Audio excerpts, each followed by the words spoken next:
गुजरात के गिर सोमनाथ जिले के सूत्रापाड़ा में एक अजीबोगरीब मामले का खुलासा हुआ है। जिन पुलिसकर्मियों पर शराब पकड़कर कानूनी कार्यवाही की जिम्मेदारी थी, वे लालच में बुटलेगर बन गए। उन्होंने शराब जब्त कर ली और फिर बेच दी। पूरे मामले के खुलासे के बाद अब हड़कंप की स्थिति है। देखते स्पेशल रिपोर्ट अंदर की बात में। गुजरात में देश की सबसे पुरानी शराबबंदी है। इसे लागू रखने का दरोमदार गुजरात पुलिस के कंधों पर है। राज्य में गिर सोमनाथ जिले से एक ऐसी घटना सामने आई है जिसने पुलिस के लिए शर्मिंदगी खड़ी कर दी।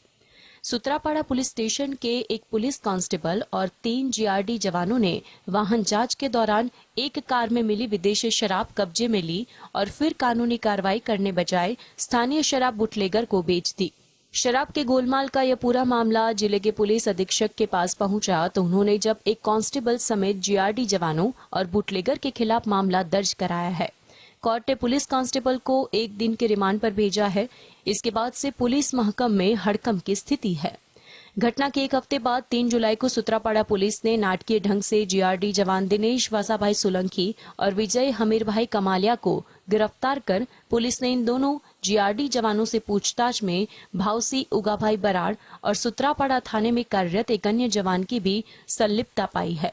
उसे गिरफ्तार कर कोर्ट में पेश किया गया है और कोर्ट ने पुलिस को 1 दिन के रिमांड दे दी है। Bureau report, GSTV। अहमदाबाद की सत्र अदालत ने पाकिस्तान की खुफिया एजेंसी ISI के लिए जासूसी करने वाली 3 युवकों को उम्र कैद की सजा सुनवाई। इस पर क्या कहा अदालत ने, देखते खास रिपोर्ट अंदर की बात में। पाकिस्तान खुफिया एजेंसी ISI के लिए जासूसी करने वाले 3 आरोपियों को अहमदाबाद की सत्र अदालत ने उम्र कैद की सजा सुनवाई है। इनमें 2 युवक अहमदाबाद और एक युवक जोधपुर का रहने वाला है। अदालत ने तीनों आरोपियों को उम्र कैद की सजा सुनाते हुए कड़ी टिप्पणियां की है। नामदार कोर्टे आ टेक्निकल कारणों अने माहिती पूरी पाडेली होय देशनी सीक्रेट एजेंसीना एक्ट हेठळ अने 120B कॉन्स्पिरसी हेठळ आ गुनो पुरવાર થતો હોય અને ગુજરાતની કદાચ આ પ્રથમ સજા છે सीक्रेट एक्ट हेठळ કે आजीवन कैदनी सजा करी છે। अतिरिक्त प्रधान न्यायाधीश अंबालाल पटेल ने कहा कि इन्हें देश के 140 करोड़ लोगों की सुरक्षा की कोई चिंता नहीं है। इनमें पाकिस्तान के प्रति प्रेम दिखता है। कोर्ट ने यह भी कहा कि पाकिस्तान के लिए जासूसी करने वाले को अपनी मर्जी से देश छोड़ देना चाहिए। ISI के लिए जासूसी करने के इस मामले में कोर्ट ने तीनों आरोपियों को दोषित मानते हुए उम्र कैद की सजा सुनाई। जस्टिस पटेल ने कहा कि यह मामला रेयरेस्ट ऑफ द रेयर की श्रेणी में नहीं आता है।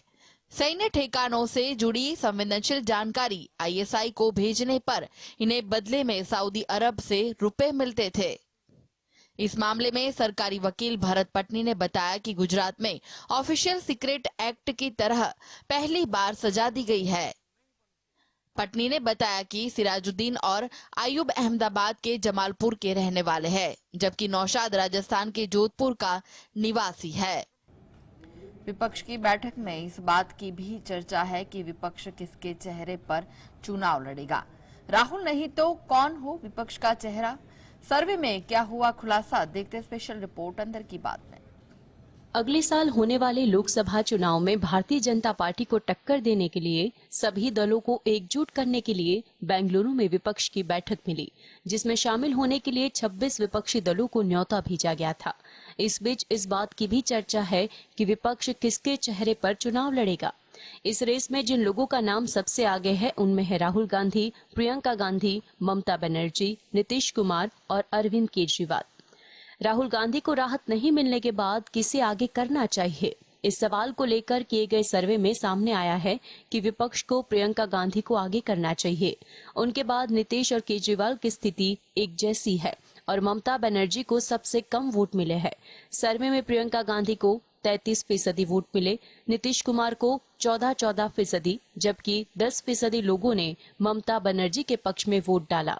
हालांकि 29% वो लोग हैं जिनको नहीं पता कि विपक्ष को किसके चेहरे पर चुनाव लड़ना चाहिए। प्रियंका गांधी उत्तर प्रदेश में ऑल इंडिया कांग्रेस कमेटी की महासचिव है।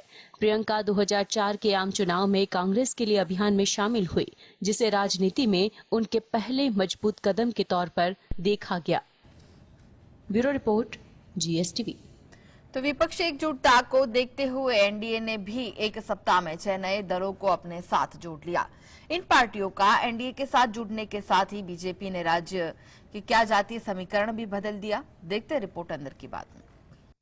एक तरफ जहां विपक्षी एकता में बड़े नेता के तौर पर देखे जाने वाले शरद पवार की पार्टी एनसीपी टूट चुकी है और फिलहाल पवार अपनी पार्टी को बचाने की कोशिश में लगे हुए हैं, वहीं दूसरी तरफ विपक्ष के मुकाबले एनडीए की ताकत दिखाने के लिए बीजेपी ने एक सप्ताह में 6 नए दलों को अपने साथ जोड़ लिया है।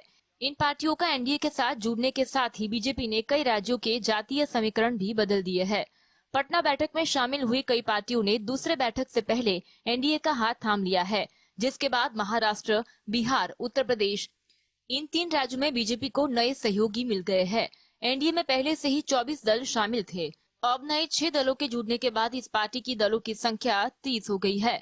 इन नए 6 दलों के नाम है अजीत गुट की एनसीपी, लोक जनशक्ति पार्टी चिराग गुट, जेडीयू के सहयोगी हिंदुस्तान आवाम मोर्चा, आरएलएसपी उपेंद्र कुशवाहा, वीआईपी मुकेश सहनी और सुबह ओम प्रकाश राजभर।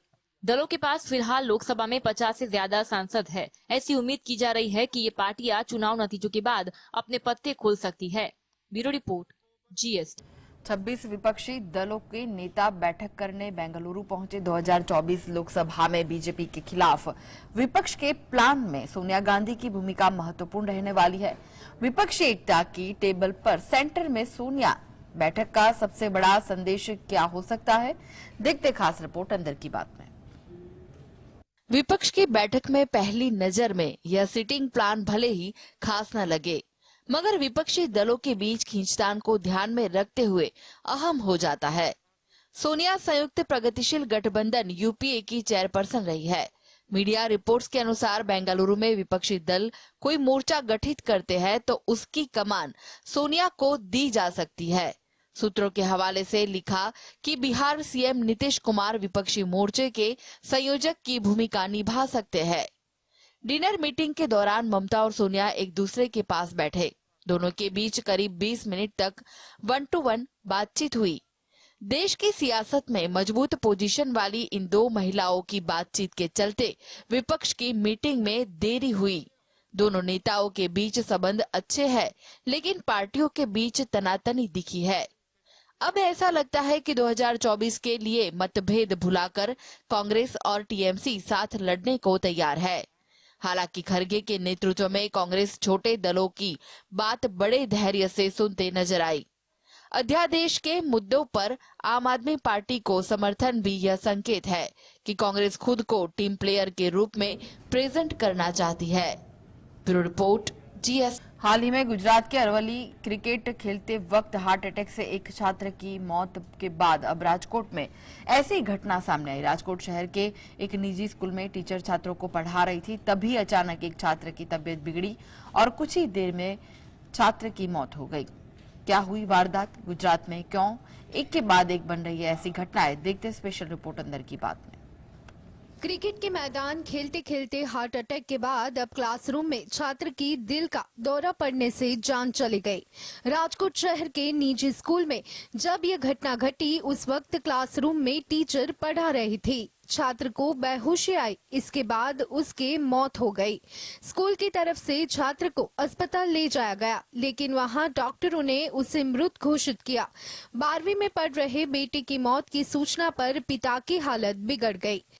બનવામાં કઈ ખ્યાલ હતો, હું તો મારી જોબ હતો એ સ્કૂલે ગયો તો સ્કૂલેથી મને ફોન આવ્યો કે અચાનક બેભાન થઈ ગયો છે। પછી લોકો સાહેબે લોકો અહીં લેવા સિવિલે મને ફોન કર્યો કે મેં લેવા છે 108માં લેવા અને મને બોલાવ્યો। હું અહીં જતો એટલે બાજુમાં પહોંચી ગયો। સાહેબે જોયું સાહેબ કે એમાં કાંઈ છે નહીં। બનાવમાં તો ચક્કર આવીને પડી ગયો। નાસ્તો પાણી કરી અને પીરિયડ ભર્યો, વાંચ્યું, વ્યવસ્થિત કર્યું, કાંઈ જ તકલીફ નથી। હજી પેપર લખવાની તૈયારી શરૂઆત કરતા હતા અને આ યુનિટ ટેસ્ટની તૈયારી કરતા હતા, તે આવું થઈ ગયું। અને પછી અમે ઇમરજન્સીમાં 108ને બોલાવી લીધી અને પછી અહીંયા સારવાર માટે અહીંયા લઈ આવ્યા। राजकोट शहर के लाल बहादुर शास्त्री स्कूल में 12वीं कक्षा मुदित नादिया पारा नामक छात्र की चल रही कक्षा के दौरान बेहोशी के बाद मौत हो गई। स्कूल में छात्र को बेहोशी के बाद CPR दिया गया और अस्पताल ले गया, लेकिन इससे पहले ही उसकी मौत हो गई। पिता अशोक भाई नादिया पारा को जब बेटे की मौत की सूचना मिली तो वो अपने बेटे को नहीं देख पाए और अस्पताल में बेहोश हो गए। लोगों ने उन्हें संभाला और होश में लाए। स्कूल की शिक्षिका दक्षाबेन रोजारिया के अनुसार मुदित की सांस्कृतिक गतिविधियों में भी गहरी रुचि रखता था और पढ़ाई में भी मेधावी था। रोजारिया ने बताया कि वह कुछ देर बाद गुजराती विषय का यूनिट टेस्ट लेने जा रही थी, तभी मुदित को तकलीफ हुई और फिर उसकी मौत हो गई। Bureau report, GST। तो 2 दिन पहले सामने आई एक विवादित धार्मिक पोस्ट को लेकर पटना में तनाव की स्थिति है। इस विवाद के निपटाने की बीती रात दोनों पक्षों के लोग इकट्ठे हुए थे। इसी दौरान मामला बिगड़ा और मारपीट शुरू हो गई। इसमें 7 लोगों को चोट आई। पुलिस ने दोनों पक्षों के 12 लोगों के खिलाफ केस दर्ज किया। क्या था मामला, देखते स्पेशल रिपोर्ट अंदर की बात में।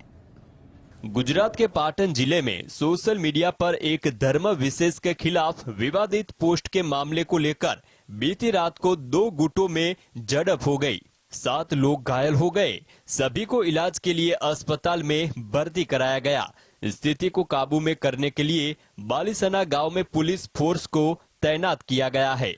दोनों पक्षों के बीच 2 दिनों से धार्मिक पोस्ट को लेकर विवाद था। बीती रात को इसी मुद्दे का निपटारा करने के लिए 2 पक्ष इकट्ठा हुए थे। इसी दौरान बात बिगड़ गई और दोनों पक्षों में संघर्ष हो गया। दोनों पक्षों की तरफ से कुल 12 लोगों के खिलाफ केस दर्ज कराया गया है। धार्मिक पोस्ट को लेकर हुए विवाद के बाद पाटन जिला प्रशासन पूरी तरह से अलर्ट हो गया है। दोनों गुटों में झड़प चलते SP समेत LCB और SOG समेत पुलिस का काफिला मौके पर पहुंचा और स्थिति को संभाला गया। घटना के बाद गांव में पुलिस बंदोबस्त कर दिया गया है। तो वहीं पुलिस अधिकारियों का कहना है कि इस मामले में जो भी दोषित पाए जाएंगे उनके खिलाफ कठोर कार्यवाही अमल में लाई जाएंगी। Bureau report, GST। 24 जुलाई को पश्चिम बंगाल की 6, गुजरात की 3 और गोवा की 1 राज्यसभा सीट पर वोटिंग होनी थी, लेकिन अब मतदान नहीं होगा। राज्यसभा के लिए निर्विरोध चुने जाएंगे विदेश मंत्री जयशंकर और डेरेक ओब्रायन समेत 11 उम्मीदवार। कब हो सकता है शपथ समारोह, देखते स्पेशल रिपोर्ट अंदर की बात में। होने वाले राजस्थान चुनाव में 11 उम्मीदवार निर्विरोध चुने जाएंगे, जिनमें विदेश मंत्री S जयशंकर और तृणमूल कांग्रेस के डेरेक ओब्रायन शामिल है। 11 उम्मीदवारों में से 6 TMC के और 5 उम्मीदवार बीजेपी के हैं। इसके साथ ही बीजेपी ने राज्यसभा में एक और सीट जीत ली है। उसके 93 सदस्य हो गए हैं। गुजरात की जिन 3 राज्यसभा सीटों को अगले महीने कार्यकाल पूरा हो रहा है, उसमें से 2 पर बीजेपी ने पूर्व विधायक बाबू भाई देसाई और केसरी देव सिंह झाला को उम्मीदवार बनाया था और एक सीट पर S जयशंकर उम्मीदवार थे। विपक्ष की तरफ से कोई प्रत्याशी नहीं होने के चलते दोनों उम्मीदवार निर्विरोध जीत गए हैं। संसद सत्र की शुरुआत दौरान शपथ का कार्यक्रम आयोजित हो सकता है। जयशंकर गुजरात से दूसरी बार राज्यसभा के लिए चुने गए हैं। उनके अलावा बाबू भाई देसाई और केसरी देव सिंह झाला को पहली बार राज्यसभा पहुंचने का मौका मिला है। वहीं कांग्रेस ने नामांकन नहीं भरने का ऐलान किया था। गुजरात विधानसभा में बीजेपी के 156 विधायक है और कुल सीटें 182। वहीं बीजेपी के पास 3 निर्दलीय विधायकों का समर्थन भी है। ऐसे में बीजेपी उम्मीदवारों की जीत तय थी। Bureau report, GST। मौसम विभाग ने गुजरात में अति भारी बारिश का अलर्ट जारी किया है। बंगाल की खाड़ी के ऊपर बने कम दबाव के चलते राज्य के तटवर्ती इलाकों में साथ अन्य हिस्सों में भी भारी बारिश हो सकती है। गुजरात में क्या है भारी बारिश की संभावना, देखते मॉनसून रिपोर्ट अंदर की बात में। बिपौरजॉय चक्रवात और मानसून की जोरदार दस्तक के गुजरात में अगले 3 से 4 दिन भारी बारिश का अलर्ट है। मौसम विभाग ने दक्षिण गुजरात के सूरत, नवसारी, वलसाड़ जिलों के लिए येलो अलर्ट जारी किया है। अहमदाबाद स्थित मौसम विभाग ने 17 जुलाई को जारी की चेतावनी में कहा है, मौसम विभाग ने 18 जुलाई को भारी बारिश की चेतावनी जारी की है और येलो अलर्ट जारी किया है। विभाग ने 19 और 20 जुलाई के लिए ऑरेंज अलर्ट दिया है और ज्यादा भारी बारिश का अनुमान व्यक्त किया है। फिर 18-19 जुलाई के लिए भी येलो अलर्ट रखा है। मौसम विभाग ने 20 जुलाई को सौराष्ट्र और कच्छ में भारी बारिश का अनुमान व्यक्त किया है और ऑरेंज अलर्ट रखा गया है।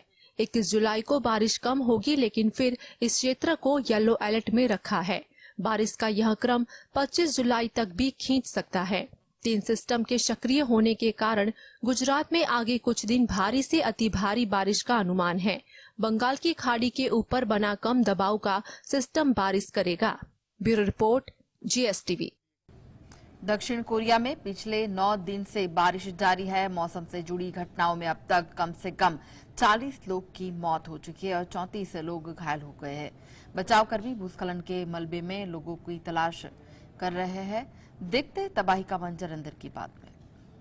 दक्षिण कोरिया में बारिश का कहर जारी है। करीब 40 लोगों की मौत हो गई है और बचावकर्मी भूस्खलन, तबाह मकानों और मलबे के ढेर में लोगों की तलाश कर रहे हैं। देश में 9 जुलाई से बारिश हो रही है।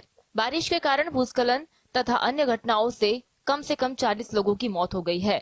34 घायल हुए हैं और 10,000 लोग को घर बार छोड़कर सुरक्षित स्थानों पर जाना पड़ा है। बारिश का सर्वाधिक असर दक्षिण कोरिया के मध्य तथा दक्षिणी इलाकों में पड़ा है। चेयोंगजो शहर में गोताखोरों सहित सैकड़ों बचावकर्मी मलबे से भरी सुरंग में लोगों की तलाश कर रहे हैं। इस सुरंग में अचानक बाढ़ का पानी घुसने से एक बस सहित 15 वाहन फंस गए हैं। सरकार ने सुरंग में लगभग 900 बचाव कर्मियों को तैनात किया है। इन्होंने अब तक 13 शव निकाले हैं और 9 लोगों को बचाया है। अभी यहाँ स्पष्ट नहीं है कि वाहनों में कुल कितने लोग सवार थे। गृह एवं सुरक्षा मंत्रालय ने कहा कि देश भर में लगभग 200 मकान और लगभग 150 सड़कें क्षतिग्रस्त या नष्ट हो गई है। वहीं 28,607 लोग पिछले कई दिनों से बिना बिजली के रह रहे हैं। Bureau report, GS। बेंगलुरु में विपक्ष की बैठक के जवाब में बीजेपी ने 18 जुलाई को एनडीए के सहयोगी दलों की बैठक बुलवाई है।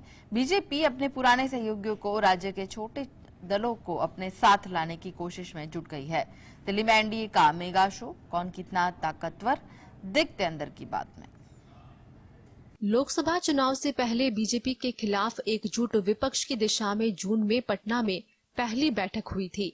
बिहार के सीएम नीतीश कुमार द्वारा बुलाई गई इस बैठक में करीब 15 दल शामिल हुए थे।